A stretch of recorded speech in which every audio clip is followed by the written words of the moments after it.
தேவனுக்கு மகிமை உண்டாவதாக. ஆண்டவர் இஸ்ரவேல் ஜனங்களை வனாந்தரத்தில் நடத்தி கொண்டு வரும்பொழுது, ஒரு இடத்துல ஜனங்களோட அக்கினி ஜுவாலையிலிருந்து பேசுகிறார்.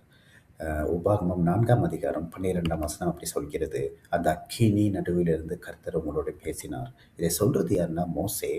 இந்த மோசையை குறித்து இன்னொரு சிறிய காரியத்தை மட்டும் இந்த ஒரு நிமிட பகுதியில் நான் பேசுகிறேன். யாத்திராகமம் 3ஆம் அதிகாரம் 2ஆம் வசனம் சொல்கிறது.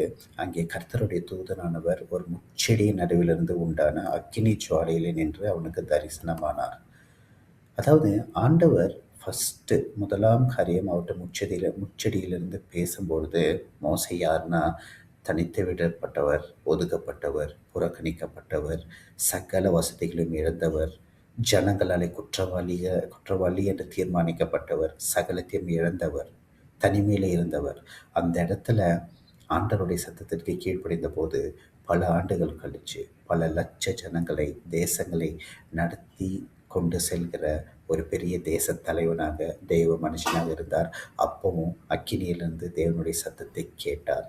என்ன காரணம்னா, என்ன தான் பல லட்சம் பேர் இருந்தாலும் மோசே உடைய இடத்திற்கு யாருமே வர முடியல. அப்படி இருந்தது தேவனுடைய உயர்வு.